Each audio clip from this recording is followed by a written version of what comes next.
Buenas tardes y bienvenido a una nueva entrega de su programa Visión RD. Hoy, como todos los días, tenemos informaciones, noticias y análisis de los principales hechos y acontecimientos, tanto nacionales como internacionales.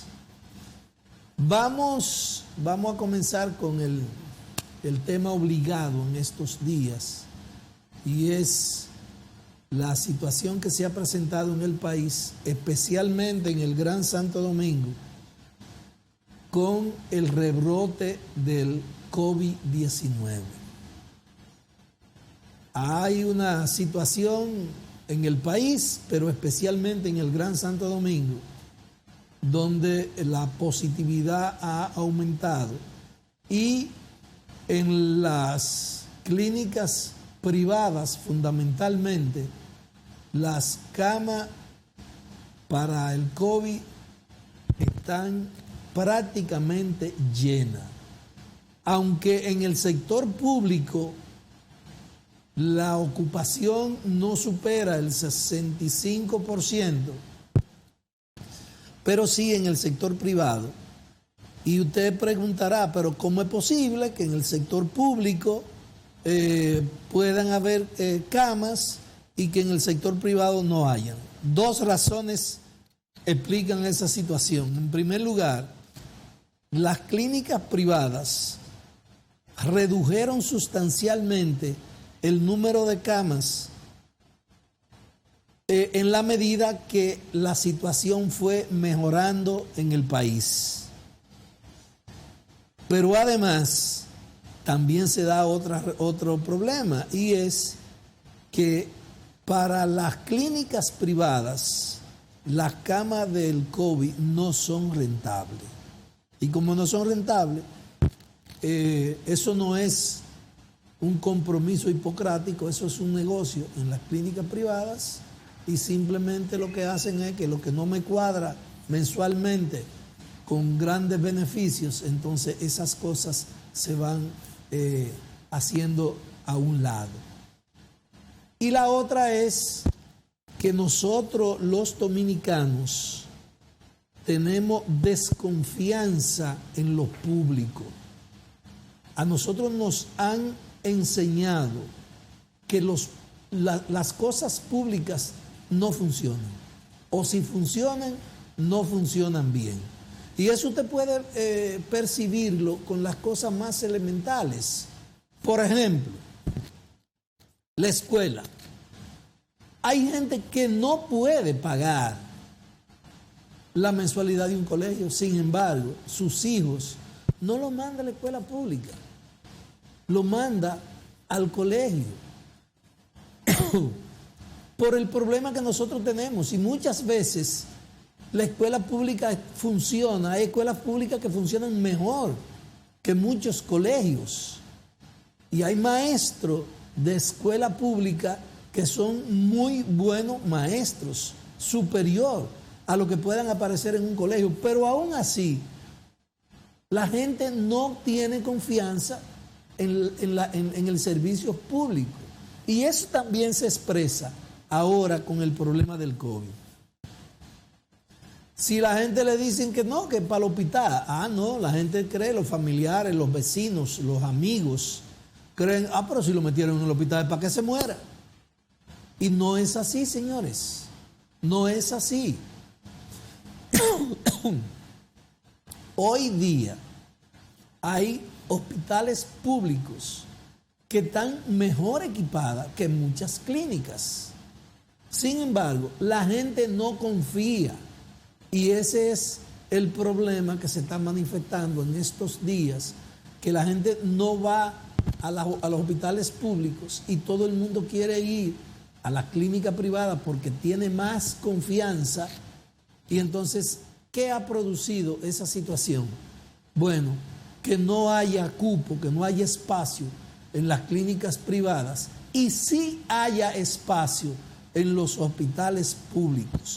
No solamente en el Gran Santo Domingo, sino en la mayoría de los pueblos del país. La situación del COVID se ha agravado porque primero el gobierno ha insistido en acogerse a las presiones que le han hecho algunos grupos económicos, porque entienden que la vida no está por encima de los intereses económicos, y entonces el gobierno ha dado rienda suelta por un lado, y la situación propia, una situación natural de nosotros, de los seres humanos, pero fundamentalmente de nosotros los dominicanos. Nosotros no tenemos cultura de respeto a la ley. Y por naturaleza, nosotros somos indisciplinados. Y entonces, esas cosas, en momentos como este, bueno, pues crean grandes dificultades. El gobierno en el Gran Santo Domingo se ha visto en la obligación de tomar algunas medidas restrictivas. Y se ha anunciado que a partir del jueves 27 de este mes, en el Gran Santo Domingo, a partir de las 8 de la noche, quedan prohibidas las actividades y se va a dar una gracia de 3 horas para que la gente pueda trasladarse. Es decir, a las 8 de la noche cerrará las actividades ordinarias y usted puede durar de 8 a 11 de la noche para asuntos que tenga que trasladarse, la movilidad en la calle.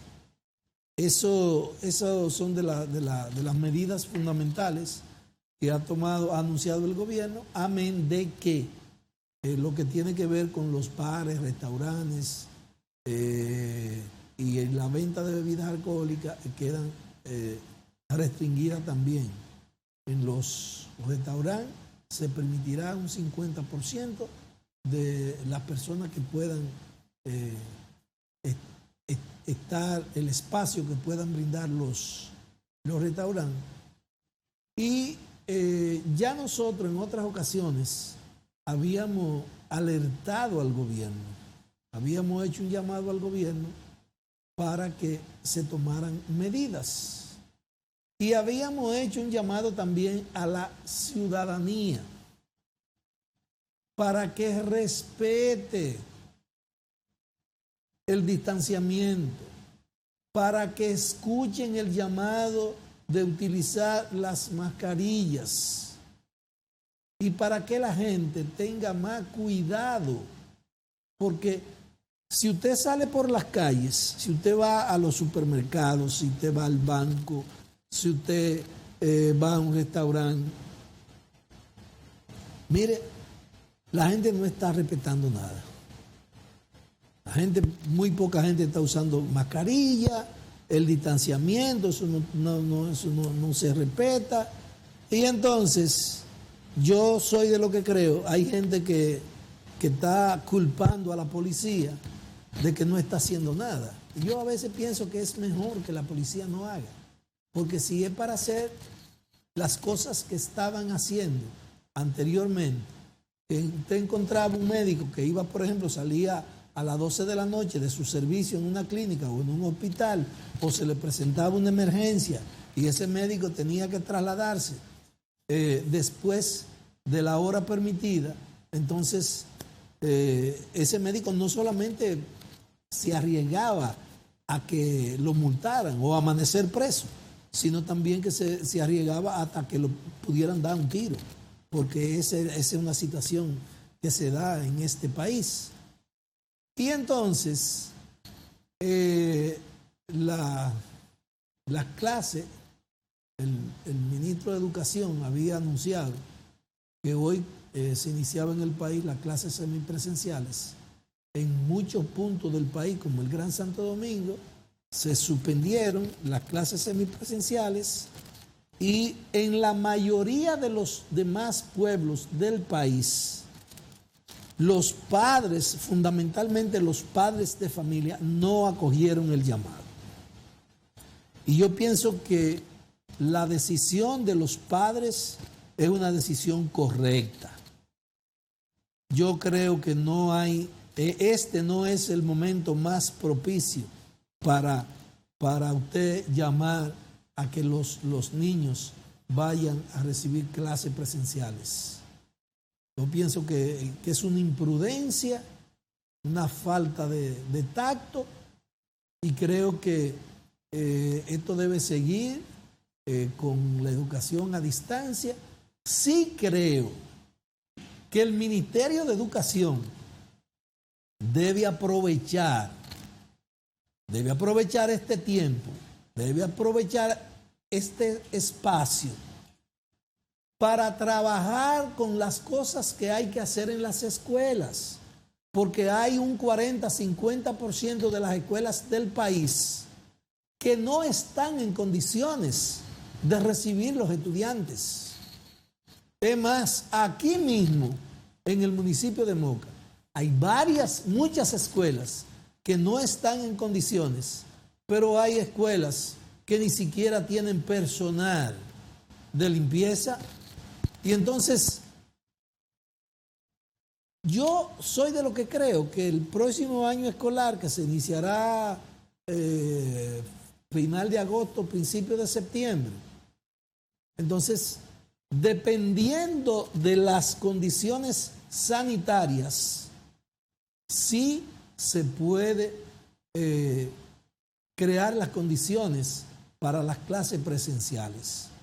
Pero estos meses, de aquí a agosto, septiembre, el ministerio debe de aprovecharlo para corregir todas las cosas que hayan que corregir y modificar en las escuelas, nombrar el personal que sea necesario para que, si las condiciones necesarias lo permiten, entonces a final de agosto, principio de septiembre, cuando vaya a iniciarse el próximo año escolar, los niños puedan ir a las escuelas. Porque independientemente del éxito que usted quiera decir que se ha obtenido, porque no vamos a decir que este año escolar se perdió, ni que fue un fracaso, porque usted tiene que ver en las condiciones que se ha desarrollado este año escolar,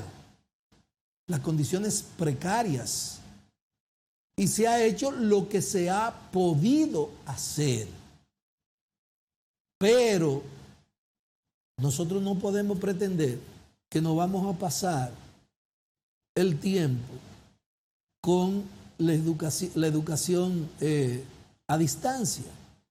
Mire, los niños necesitan ese roce, esa socialización para desarrollar algunas habilidades que son propias de esa edad y que se necesita esa socialización, ese intercambio constante de roce entre los niños, esas conversaciones, esas contradicciones, esos empujones, esas miradas. Todo eso es necesario. Eso de esconderte el cuaderno y de esconderte el lápiz, dártelo ahorita y decirte que hasta esos niños que son dados al bullying, todo eso es necesario, porque el niño hasta tiene que aprender a que cuando le dicen una cosa, mira que tú tienes el pelo malo o que tú eres chiquito y gordito, que se le ría y que aprenda a manejar esas situaciones, porque eso es propio de esa edad y todas esas cosas son necesarias. Ojalá que la situación sanitaria para agosto, septiembre haya mejorado y que el ministerio aproveche estos días para resolver todas las cosas que haya que resolver en las escuelas y ponerlas en condiciones de recibir los estudiantes. Señores, ayer estábamos a 24 de mayo y hace 48 años, en mayo de 1973, la policía criminal de Balaguer asesinó en Salcedo a un joven de la ciudad de Moca llamado Amelio Silva Cabrera. Amelio fue un joven que se inició, llevaba, además de ser estudiante, trabajaba zapatería. Y era un estudiante brillante. Pero además, Amelio aprendió del contexto histórico en el que creció. Aprendió de los revolucionarios que le antecedieron a que los conocimientos los hombres deben ponerlos al servicio de los mejores intereses.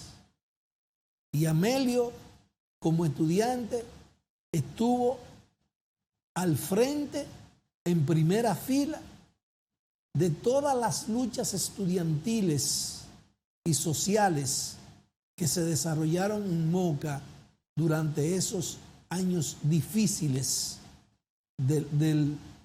después del 66, donde el presidente Balaguer tuvo el mando del país.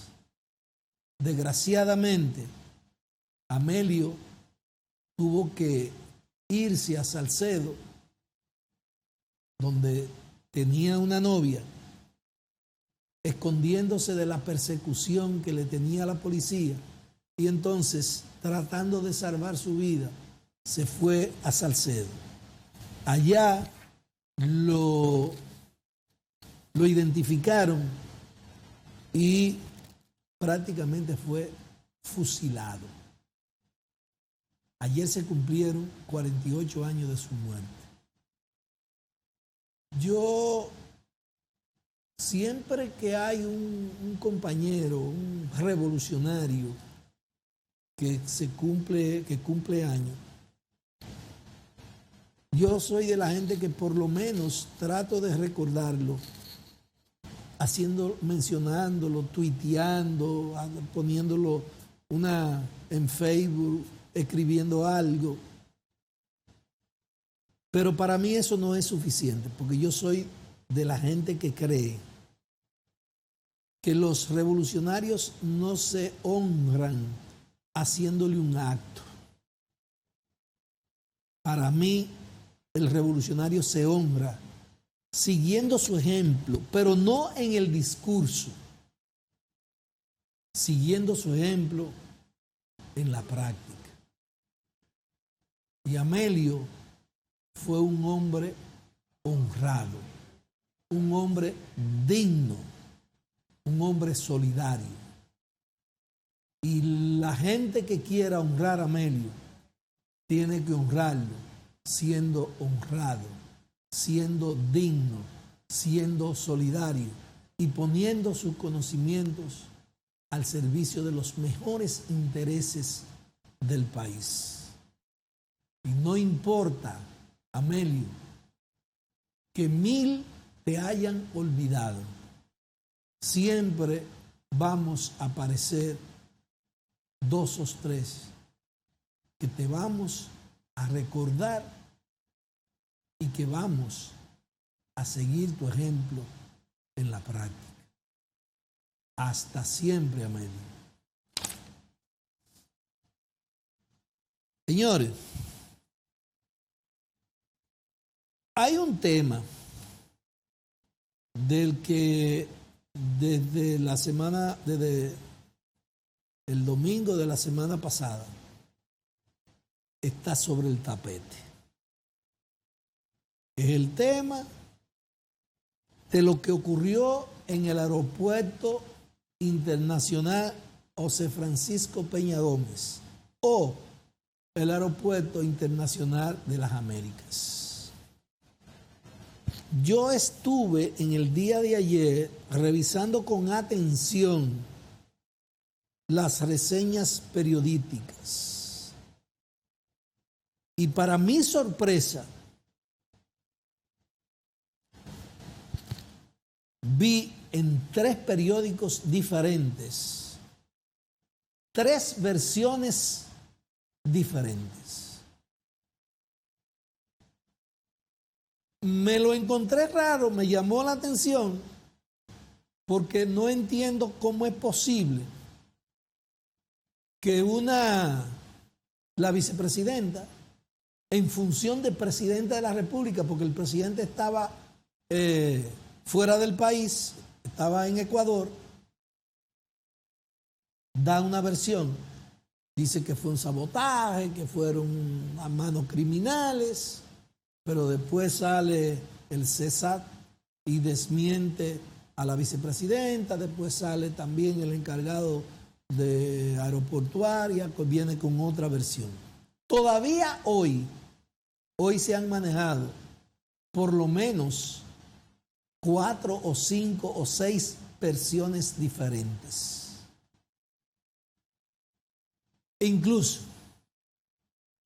hay gente, porque nosotros somos geniales, y evidentemente ante la incertidumbre que se crea cuando las propias autoridades te dan versiones diferentes, entonces viene la imaginación del pueblo.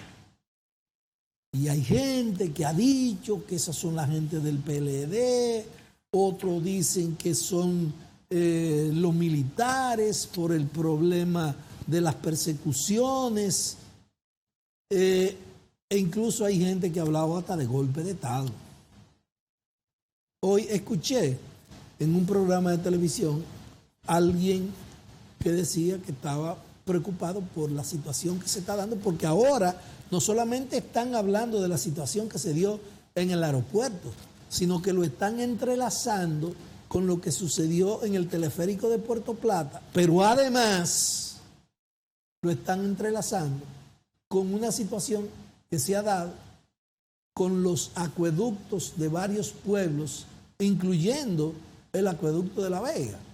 Entonces, la gente ha comenzado a hacer elucubraciones y ha puesto a volar la imaginación. Yo le voy a decir algo. Yo no condeno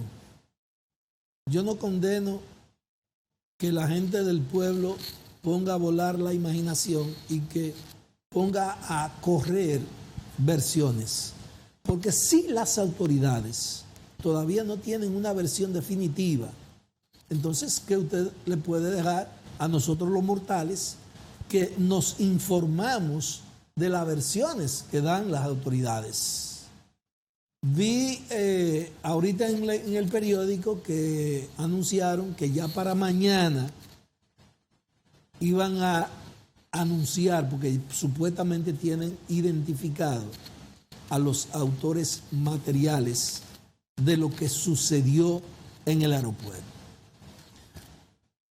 Lo del aeropuerto, yo tengo la percepción que son de las cosas que nunca se van a aclarar. Y las autoridades podrán ponerse de acuerdo y dar una versión. Yo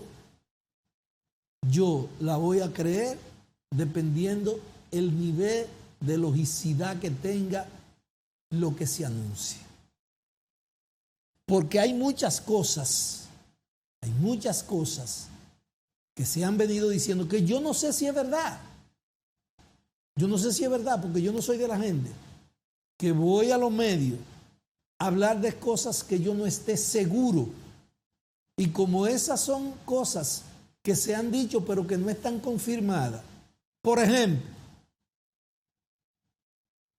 se ha dicho que lo que cometieron el hecho no quedaron grabados en las cámaras. Unos dicen que que las cámaras no estaban funcionando. Otros dicen que las cámaras la desconectaron 2 o 3 minutos antes de cortar los cables. Sí, hay tantas versiones que yo tengo la impresión de que eso se va a manejar como se manejan muchas cosas de Estado. Porque yo dije aquí hace unos 12, 15 días, yo le decía al presidente de la República, yo le decía, presidente, hay que tener cuidado, porque la situación de la República Dominicana no es una situación de que los culpables son los policías, o que los culpables son los militares, o que los culpables son los funcionarios públicos. El problema de esta sociedad es un problema mucho más complejo. Y yo le voy a decir una cosa. Esas cosas que se han denunciado y que hay cientos de pruebas de las cosas que estaban haciendo Adán Cáceres, la pastora y el grupo que ha sido sometido últimamente. Yo soy de lo que creo que eso no se estaba haciendo ahora. Eso se ha venido haciendo desde hace mucho tiempo. Y que lo sabe todo el mundo. Lo sabe el presidente, lo sabe Adán Cáceres, lo sabe Díaz Morfa, lo sabe Leonel, Danilo, Hipólito. Aquí no hay un jefe, bueno, con sus excepciones, pero la mayoría de la gente que ha pasado por la jefatura de la policía, por el Ministerio de las Fuerzas Armadas, son multimillonarios. No pueden ninguno, inmensa mayoría no puede explicar la riqueza que tiene.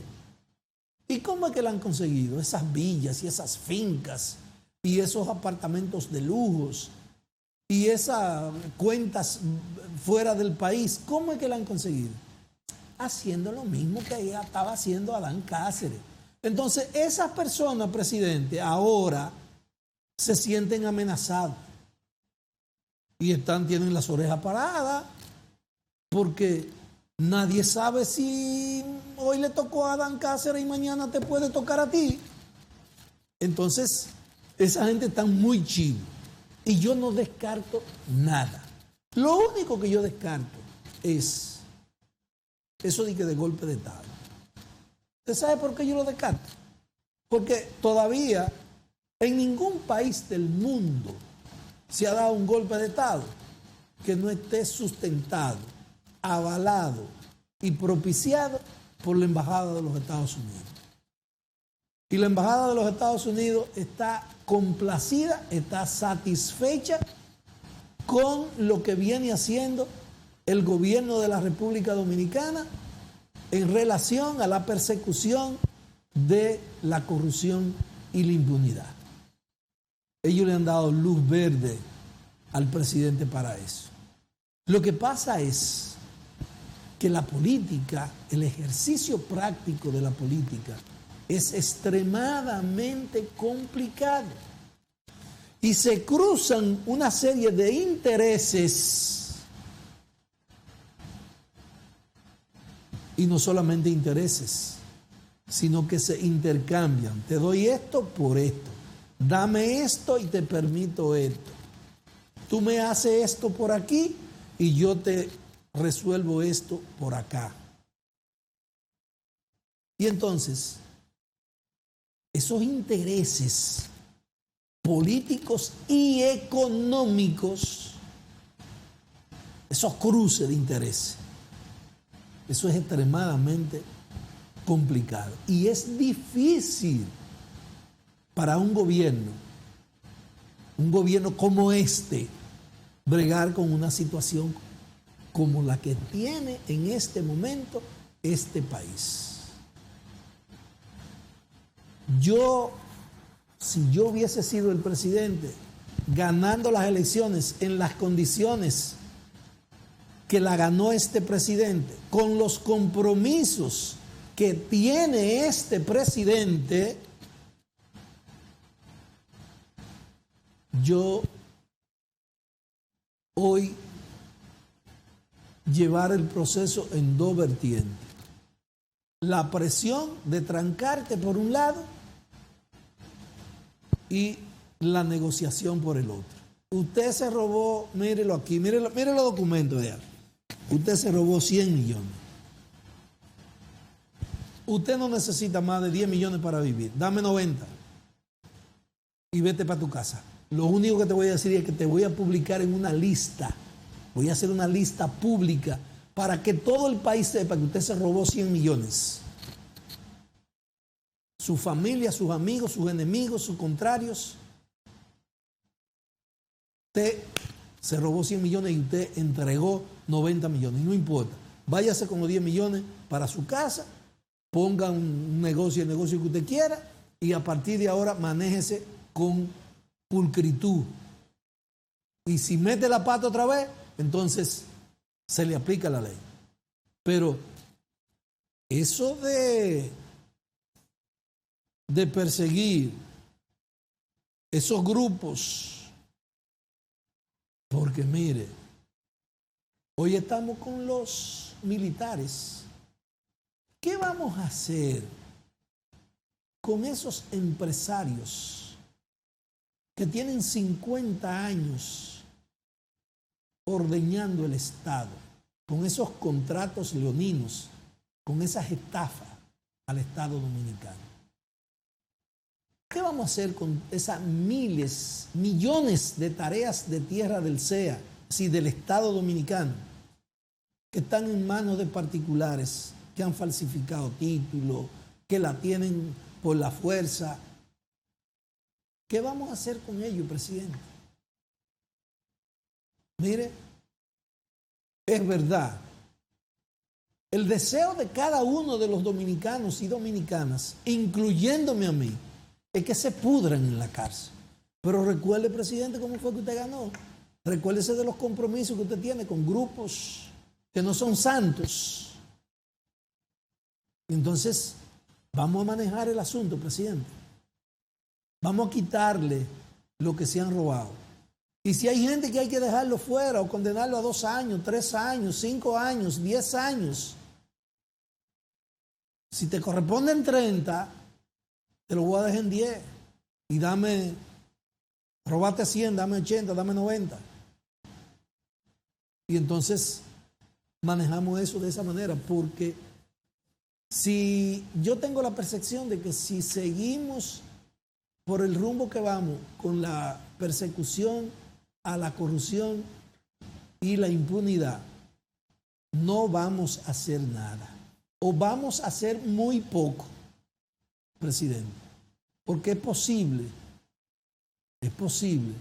que el Ministerio Público, con los recursos económicos y humanos que tiene, pueda cumplir con el compromiso que usted y el Ministerio Público tienen con el pueblo dominicano.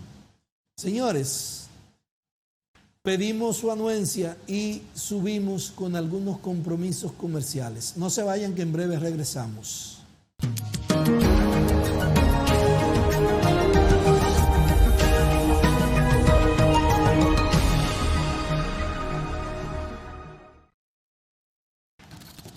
Continuamos con su programa Visión RD. Señores, recientemente Ecuador celebró elecciones y el conservador Guillermo Lasso ganó las elecciones. En principio se entendía que Arau debía ganar las elecciones en Ecuador porque tenía casi 20 puntos en principio. En la primera vuelta quedó casi 20 puntos por encima de Lasso. cuando se desarrollaba el proceso de la segunda vuelta en Ecuador, sucedió lo que siempre sucede en estos países.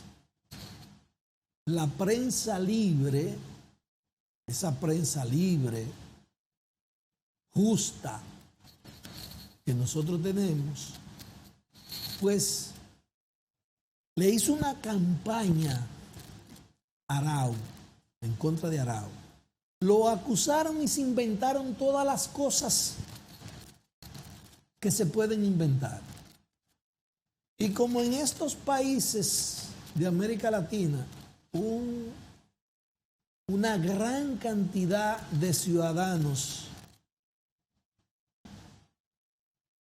que son ciudadanos buenos, pero que no tienen los niveles académicos como para poder entender muchas cosas y discernir entre cosas que a veces se la ponen iguales para que no sepan qué hacer.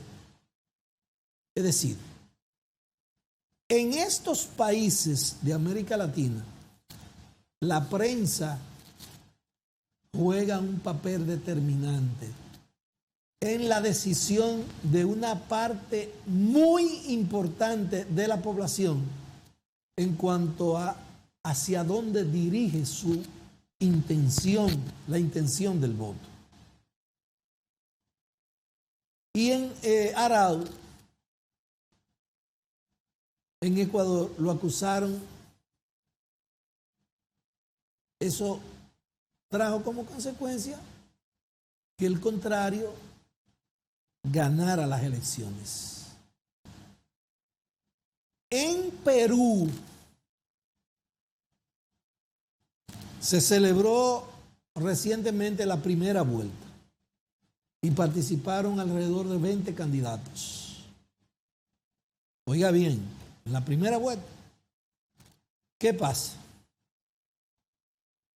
Que 2 pasaron a la segunda vuelta, es decir, los 2 más votados pasan a la segunda vuelta.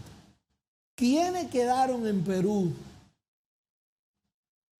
encabezando las preferencias? Keiko Fujimori y Castillo. ¿Quién es Keiko Fujimori? Keiko Fujimori es la hija del expresidente peruano Alberto Fujimori, un señor que está preso en Perú por todos los crímenes que cometió y por los actos de corrupción escandalosos que se sucedieron durante su gobierno. Y la propia Keiko actualmente está siendo acusada de corrupción, malversación por la Procuraduría de Perú. ¿Quién es Castillo? Castillo es un maestro de escuela, un dirigente sindical de los maestros de Perú.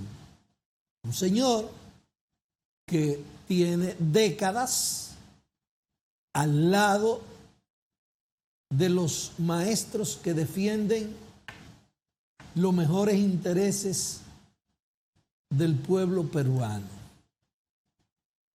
Entonces, ¿qué ha pasado ahora? Que esos grupos que estaban en contra de Keiko Fujimori, incluyendo al gran Nobel de literatura,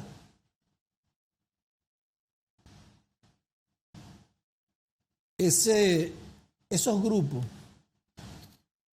y esas personalidades eran contrarios, pero ahora están apoyando a Keiko Fujimori. ¿Qué dicen las encuestas? Bueno, ¿qué es lo que propone uno y propone el otro? ¿Qué propone Keiko? Mantener lo que ellos llaman la estabilidad económica, manteniendo como modelo, como rumbo, el neoliberalismo y las privatizaciones. Castillo, por el otro lado, plantea cerrar el camino del neoliberalismo y, entre otras cosas, propone la revisión de los contratos de privatizaciones de los bienes y servicios públicos. ¿Qué quiere decir eso traduciéndolo al cristiano? La revisión de los contratos.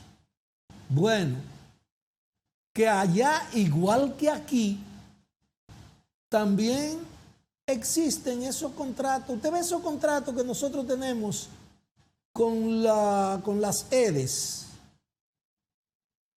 con esas empresas que manejan las EDES y que manejan el agua y que manejan las carreteras. Eso también existe en Perú. Y Castillo propone la revisión de todos esos contratos. Ustedes saben para qué. Redistribución de las ganancias económicas. Vamos a traducir eso al cristiano. En Perú, igual que aquí, hay empresas. Por ejemplo, vamos a ser precisos.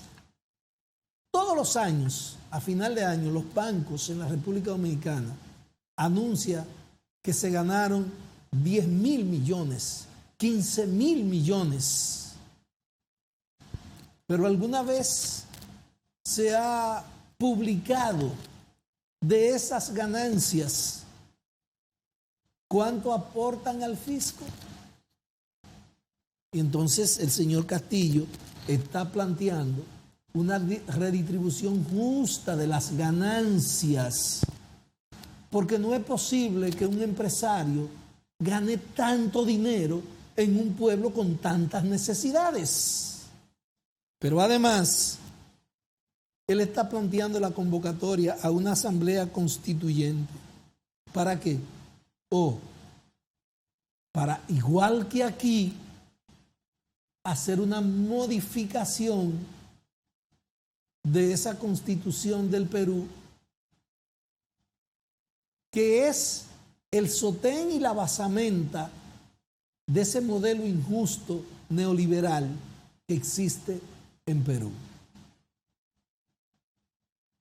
¿Cuál es el papel que ha jugado la prensa en Perú? Lo mismo que en Argentina, lo mismo que en Venezuela, lo mismo que en Brasil, lo mismo que en la República Dominicana.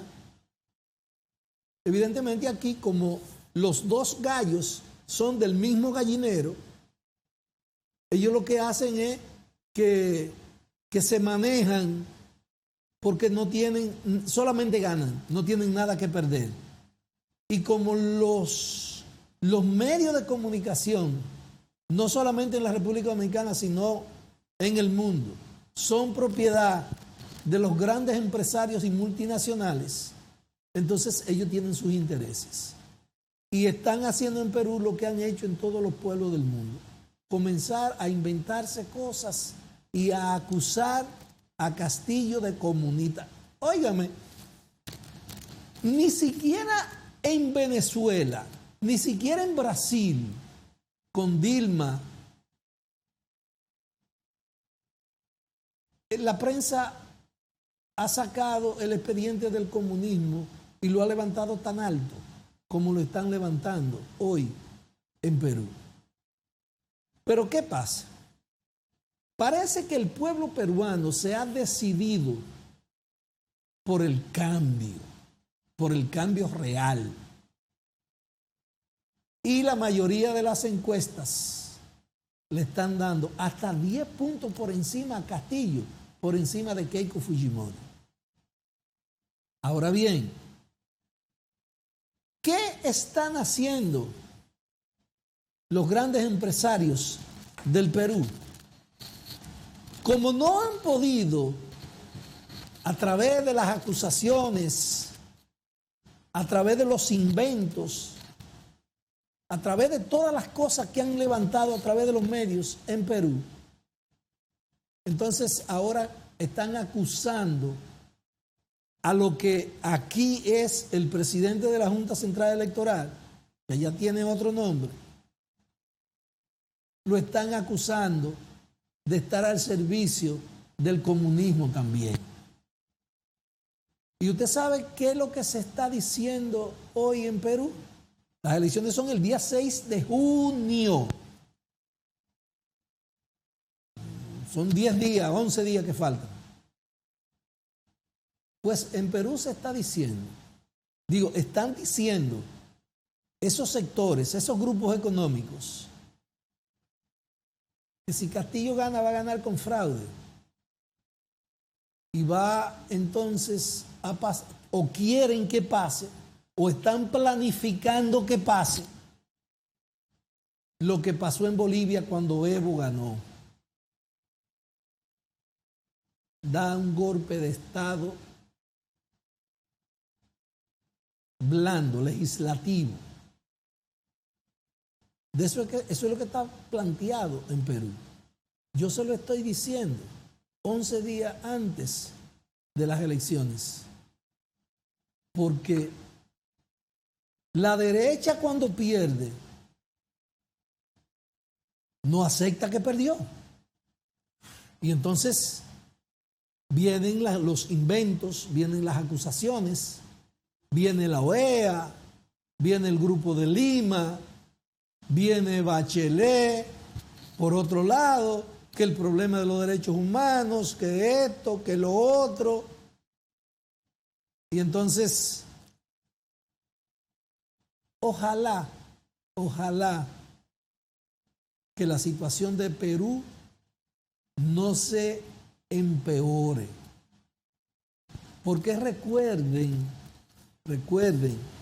que Perú, Brasil, Colombia, esos países hacen frontera. Y Venezuela también. Y entonces, usted sabe cuál es la pelota que se está jugando en Brasil. Todo parece indicar que Bolsonaro está tirando sus últimos tiros. Parece que Brasil, el PT y Lula, parece hasta lo que se ve en el panorama en el día de hoy, tienen todas las posibilidades de ganar las próximas elecciones en Brasil. En Guatemala hay una situación parecida, hay una atomización, hay un problema porque el presidente incluso ha sido acusado por la embajada y los servicios secretos de los Estados Unidos de narcotráfico y tiene un hermano preso por narcotráfico. La situación de Honduras es una situación explosiva. Entonces, ojalá que ahora no se le sume la situación de Perú a esa parte de la región y que esos países puedan encauzarse por el camino de la paz y el desarrollo. Es la esperanza, es lo que nosotros estamos confiados, porque no le conviene, no le beneficia a la región ni al mundo una desestabilización, un problema en Perú. Si ganó Keiko, va a pasar lo que pasó en Ecuador. La izquierda va a decir, bueno, perdimos y ya. Ahora, si ganó Castillo, que no vengan los inventos, porque puede haber dificultades.